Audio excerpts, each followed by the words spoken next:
அதிகாரம் 24. பொல்லாத மனுஷர் மேல் பொறாமை கொள்ளாதே, அவர்களோட இருக்கவும் விரும்பாதே. அவர்கள் இருதயம் கொடுமையை யோசிக்கும், அவர்கள் உதடுகள் தீவினையை பேசும். வீடு ஞானத்தினால் கட்டப்பட்டு விவேகத்தினாலே நிலைநிறுத்தப்படும். அறிவினாலே அறைகளில் அருமையும் இனிமையுமான சகலவித பொருள்களும் நிறைந்திருக்கும். ஞானமுள்ளவன் பலமுள்ளவன், அறிவுள்ளவன் தன் வல்லமையை அதிகரிக்க பண்ணுகிறான். நல் யோசனை செய்து யுத்தம் பண்ணு, ஆலோசனைக்காரர் அநேகரால் ஜெயம் கிடைக்கும். மூடனுக்கு ஞானம் எட்டாத உயரமாயிருக்கும், அவன் நியாயஸ்தலத்தில் தன் வாயை திறவான். தீவினை செய்ய உபாயம் செய்கிறவன் துஷ்டன் எனப்படுவான். தீய நோக்கம் பாவமாம், பரியாசக்காரன் மனுஷருக்கு அருவருப்பானவன். ஆபத்து காலத்தில் நீ சோர்ந்து போவாயானால் உன் பலன் குறுகினது. மரணத்துக்கு ஒப்பிக்கப்பட்டவர்களையும் கொலையுண்ண போகிறவர்களையும் விடுவிக்க கூடுமானால் விடுவி. அதை அறியோம் என்பாயாகில் இருதயங்களை சோதிக்கிறவர் அறியாரோ? உன் ஆத்மாவை காக்கிறவர் கவனியாரோ? அவர் மனுஷருக்கு அவனவன் கிரியைக்கு தக்கதாக பலனளியாரோ? என் மகனே, தேனை சாப்பிடு, அது நல்லது.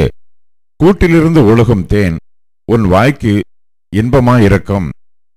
அப்படியே ஞானத்தை அறிந்து கொள்வது உன் ஆத்மாவுக்கு இன்பமாயிருக்கும். அதை பெற்றுக்கொண்டால் அது முடிவில் உதவும். உன் நம்பிக்கை வீண் போகாது. துஷ்டனே, நீ நீதிமானுடைய வாசஸ்தலத்துக்கு விரோதமாய் பதிவிராதே. அவன் தங்கும் இடத்தை பாழாக்கி போடாதே. நீதிமான் 7 தரம் விழுந்தாலும் திரும்பவும் எழுந்திருப்பான். துன்மார்க்கரோ தீங்கிலே இடருண்டு கிடப்பார்கள். உன் சத்துரு விழும்போது சந்தோஷப்படாதே, அவன் இடரும்போது உன் இருதயம் களி கூறாதிருப்பதாக. கர்த்தர் அதை காண்பார், அது அவர் பார்வைக்கு பொல்லாப்பாய் இருக்கும். அப்பொழுது அவனிடத்தினின்று அவர் தமது கோபத்தை நீக்கிவிடுவார். பொல்லாதவர்களை குறித்து எரிச்சலாகாதே, துன்மார்க்கர் மேல் பொறாமை கொள்ளாதே. துன்மார்க்கனுக்கு நல்ல முடிவு இல்லை, துன்மார்க்கனுடைய விளக்கு அணைந்து போம். என் மகனே, நீ கர்த்தருக்கும் ராஜாவுக்கும் பயந்து நட, கலகக்காரரோடு கலவாதே.